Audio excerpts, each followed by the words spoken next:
Shalom, shalom, povo de Deus. Hoje, glória a Deus, finalizando mais um livro das Escrituras. Hoje, finalizamos os 42 capítulos do livro de Jó. Então, quero louvar a Deus pela sua vida. E olha que maravilha, né? Nós nem terminamos ainda, o mês de janeiro e já praticamente estamos terminando 2 livros das Escrituras. Amém, queridos? Glória a Deus. Vamos que vamos. Olha, nós estamos aqui no capítulo 38 de Jó e o nosso devocional hoje, estão nesses capítulos 38, 39, 40 e 41 e 42 de Jó. Queridos, deixa eu só frisar algumas coisas aqui interessantes para nossa meditação. Amém, queridos?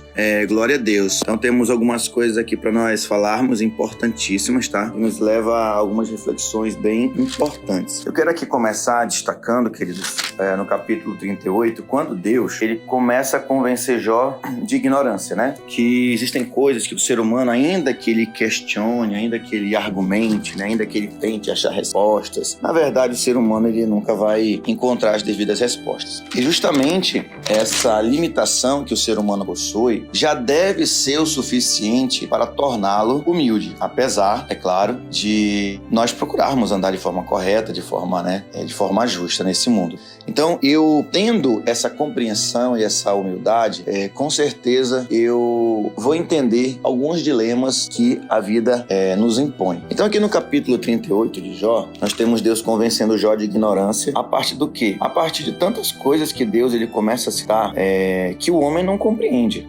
Nós vamos ver aqui no capítulo 38, citando aqui alguns versículos, por exemplo, versículo 5 do capítulo 38, que ele fala assim: quem lhe pôs as medidas, se é que o sabes, ou quem estendeu sobre ela o cordel, sobre que estão fundadas as suas bases, ou o que lhes assentou, ou quem lhe assentou a pedra angular. Então, versículo 5 e 6 do capítulo 38. Então, Deus começa, na verdade, esmagar Jó, não só com argumentos, mas com argumentos e fatos concretos, de que o homem, de fato, no fundo, ele não tem uma compreensão clara das coisas, elas são muito mais complexas do que nós podemos imaginar. Então, isso Deus fez dessa forma, E é justamente quando nós pensamos nessa perspectiva, nós vamos perceber o quanto o ser humano ele é limitado, Mas onde que eu quero chegar com tudo isso? Vamos lá, vamos caminhar aqui. Então, capítulo 38... Capítulo 39, Deus esmaga, Jó. Ele esmaga Jó, mostrando através de argumentos e fatos que o ser humano ele é ignorante, no sentido de que tem coisas que ele não entende. E basta isso para ser o suficiente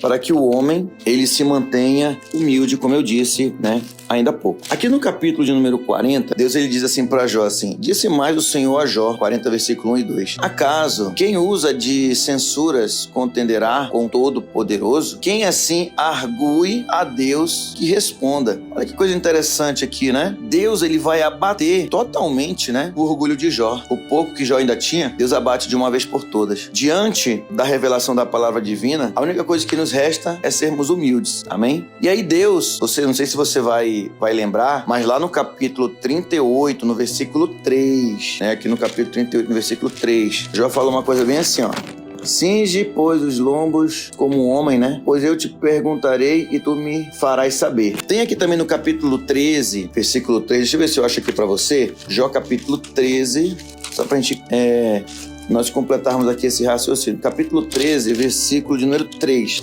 Ambos no versículo 3. Beleza? 13, 3, que diz assim: mas falarei ao Todo-Poderoso e quero defender-me perante Deus. Então, Deus, ele vai abater o orgulho de Jó e Jó vai entrar, e Deus vai entrar no debate de Jó. Não sei se você está lembrado bem, mas durante todo o decorrer do livro, nós vamos ver Jó, assim, questionando algumas coisas, principalmente a origem do seu sofrimento, o que está acontecendo e tudo mais. E ele quer se justificar diante de Deus, tipo assim, Senhor, dando até a entender que Deus, por algum momento, foi injusto, talvez querendo transferir indiretamente, toda a injustiça que supostamente ele estava passando para Deus, Então Deus, ele aceita o desafio e começa, a perguntar: Jó, então beleza, já que tu quer se justificar, então me explica isso aqui. Se tu me explicar, por isso que ele fala aqui no versículo 2 do capítulo 40, acaso quem usa de censuras contenderá com Todo-Poderoso? Quem assim argue a Deus que responda? Então, assim, no fundo, como é que a criatura pode contender com Deus, né? Isso mostra o homem, ele é muito presunçoso, né? O ser humano é muito presunçoso. Tanto é que Jó,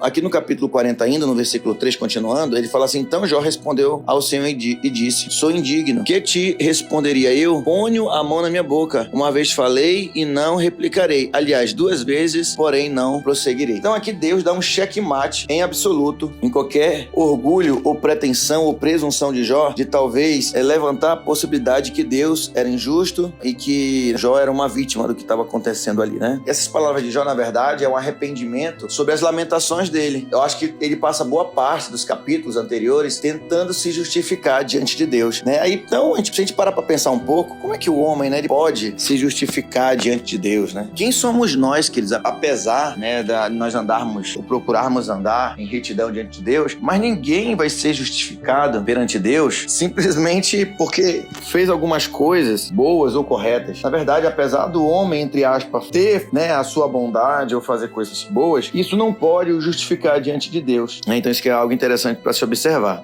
E Deus, nessas variadas argumentações e aferições, as afirmações que Deus faz para Jó, para dizer assim: Jó, então beleza, tu quer se justificar? Então antes de tu se justificar, me explica isso aqui. Então Deus começa a bombardear Jó mesmo, para mostrar que apesar de uma certa razão, entre aspas, que Jó tinha, isso não o torna justo diante de Deus. Nenhuma carne pode se tornar justo diante de Deus, né? E possa corromper a graça e a misericórdia de Deus. Agora, olha que coisa interessante. Por que Jó faz ou melhor, porque Deus faz para Jó perguntas que deixam ele totalmente desconcertado. Por exemplo, no versículo 26 do capítulo 39, ou é pela tua inteligência que voa o falcão, estendendo as asas para o sul. Então Deus começa a mostrar que existem coisas na existência que elas não têm respostas, mas elas estão ali de fato. E eu pesquisei aqui para você algumas curiosidades, como por exemplo, você sabia que existem coisas que a própria ciência ela não responde, mas fazem parte da nossa existência. A ciência não responde, mas estão ali. Como por exemplo, por que há a matéria? Qual é a finalidade da matéria? A finalidade da matéria é porque é para existir a vida, blá, blá, blá, blá, blá, blá, blá. Porque a matéria é para existir a vida. Tá, beleza, mas qual? Mas por que a matéria? Qual a finalidade da matéria? Isso é uma resposta que a ciência até hoje não explicou. Ela explica assim, como que acontecem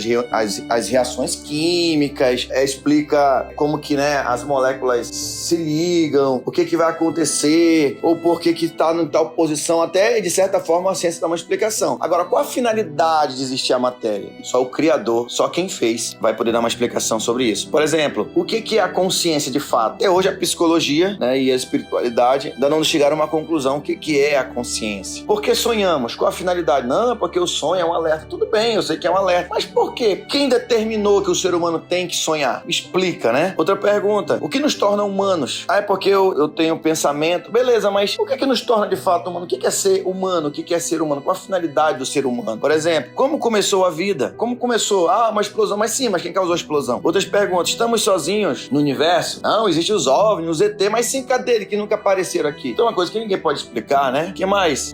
Por exemplo, existem outros universos ou só existe esse universo? Então são perguntas que a própria ciência, ela se cala porque ela não tem resposta. Então veja, dentro de tudo isso, e que de fato existem coisas que nós não podemos explicar, mas elas estão ali de fato, então isso aqui já nos leva a uma reflexão interessante na nossa vida, que embora eu não consiga entender o que algumas coisas me acontecem ou por quê, uma coisa é fato. Assim como quem criou o universo e fez todas as coisas e que nós muitas vezes não entendemos, assim Deus, como criador de nós, sabe exatamente o porquê do que nós estamos fazendo, ou melhor, do que nós estamos passando. Aí a única explicação é: por que então estou passando por isso? O que me ajuda a entender isso? Só tem um caminho chamado humildade. Se eu não tiver humildade para reconhecer que eu não tenho respostas e que eu preciso me manter humilde para encontrar respostas que vão me trazer um pouco mais de alento, se eu não tiver humildade, fica muito difícil, né? Então, aqui no versículo de número 10, continuando aqui do capítulo 40 agora, é o seguinte, nós vamos perceber no versículo 10 a seguinte passagem, né? Ninguém é tão ousado que se atreva a despertá-lo. Quem é, pois, aquele que pode erguer-se diante de mim? Então, o ser humano, ele se impressiona com tudo que existe, né? Com tudo que há. O ser humano, ele se empolga, ele fica perplexo com a criação, aquele que assim se permite perceber isso. Agora, Olha que coisa curiosa. Se o homem se impressiona com tudo isso que ele está vendo, com tudo isso que ele está observando, com a criação que ele percebe, muito mais o homem deve se impressionar com o seu Criador.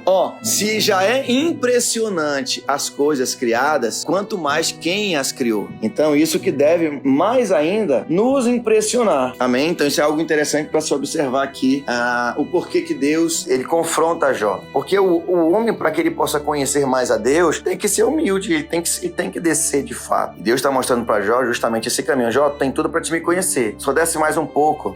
Recebe no teu coração que o que você está passando tem um propósito. Agora, claro que Jó não ficou em berço esplêndido sem fazer nada. Ele estava ali, esperando em Deus, confiando em Deus. Ele não fez pouco caso do que ele estava passando, né? E aí, queridos, no capítulo 42, finalizando, tem algo muito bonito. Quando Deus vai, mudar a sorte de Jó, quando Jó reconhece, Jó praticamente nem responde mais nada. Ele chega à conclusão de que talvez ali ele estava falhando. Isso mostra um homem muito humilde e íntegro, E Deus vai repreender, aqui no versículo 7, os amigos de Jó. Ele faz Bildade e Zofar, dizendo para eles, principalmente o Elifaz, que porque eles não disseram do Senhor o que era reto contra o meu servo Jó. Apesar do que Jó questionou, Jó não deixou de ser servo de Deus. Deus não deixou de considerar Jó seu servo, porque Jó ainda tinha uma certa humildade, Os amigos não. Falavam como hipócritas, falavam de coisas que não faziam e que não conheciam, E tanto é que ele manda, olha que coisa interessante, Deus manda Jó ser o intercessor. E aqui, queridos, eu concluo com essa palavra maravilhosa. Olha só, o grande papel nosso também como amigos, como líderes, é interceder pelas pessoas, principalmente por aqueles que nós conhecemos, por aqueles que nós sabemos. É muito fácil julgar, como muitos já falaram aqui dos áudios e vários áudios maravilhosos que foram enviados. Mas eu quero trazer aqui algo para você que é muito interessante isso. E aqui que mora também um dos principais pecados dos amigos de Jó. O Jó estava passando tudo aquilo, estava passando toda aquela luta ali. E qual era o papel dos amigos? Exortar sim, mas também ser intercessor. Os amigos serem intercessores de Jó. Mas você não vê isso. Você não vê os amigos intercedendo. Senhor, livra Jó, tem misericórdia de Jó. Se levanta em favor de Jó, você não vê. Só os amigos, batendo em Jó. Aí o que um amigo faz? Aqui, versículo 8, quando Deus manda os amigos de Jó pegar 7 novilhos, 7 carneiros, e ir ao servo do Senhor Jó, para que Jó intercedesse por eles. E para que Deus não tratasse os amigos de Jó conforme a loucura e a forma como ele tratou, porque eles não agiram com misericórdia para com Jó, entendeu? Então Deus levanta Jó para interceder pelos seus amigos através daquele sacrifício, para que não viesse um mal sobre os amigos de Jó. E Jó foi intercessor, gente. Jó se colocou no lugar para interceder pelos amigos que outrora não foram seus intercessores e apenas seus juízes. Bom, então diz aqui a palavra que eles fizeram conforme o Senhor ordenara, que o Senhor aceitou a oração de Jó. E no versículo 10, que é muito interessante também, diz que o Senhor mudou a sorte de Jó. E Jó só teve a sorte mudada quando ele intercedeu pelos seus amigos. Olha que coisa interessante. A partir do momento que Jó intercedeu pelos seus amigos, foi humilde. Essa é a grande prova de humildade de Jó, porque Jó podia falar assim, eu vou interceder pelos meus amigos,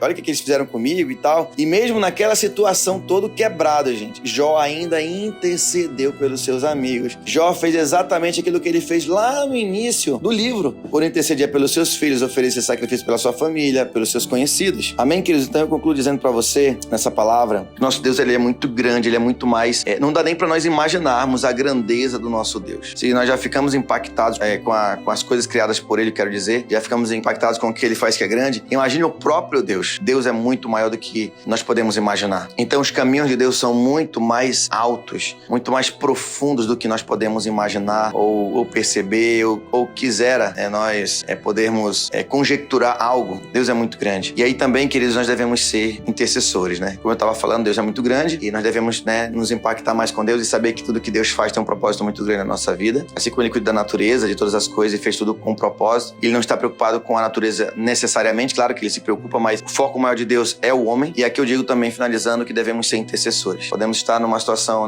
seja qual for, intercessores. Deus quer intercessores. Ser intercessor se coloca entre Deus e os outros e clamar e pedir e Senhor, dá força, direciona e me ajuda nessa situação. Amém? Então concluímos esse livro. Nós possamos sair mais fortalecidos, queridos, dessa caminhada, tá? Que possamos sair mais fortes, que possamos sair renovados, restaurados por Deus, possamos sair mais fortalecidos, de fato, mais ousados na presença dele, independente do que nós estejamos passando. Amém? Então deixo essa palavra para você. Parabéns por concluir esse livro. Amém? Nós começamos amanhã mais um livro, o livro de Êxodo, capítulo 1, 2, 3 e 4 de Êxodo. Vamos embarcar nessa jornada, amém? Eu tenho certeza que vamos entendendo coisas mais profundas e mais maravilhosas. Vamos chegar lá no livro de Êxodo, vamos continuar aprendendo e sendo fortalecidos pelo Senhor. Amém, queridos? Deus abençoe a todos, fiquem com Deus e até o nosso próximo áudio.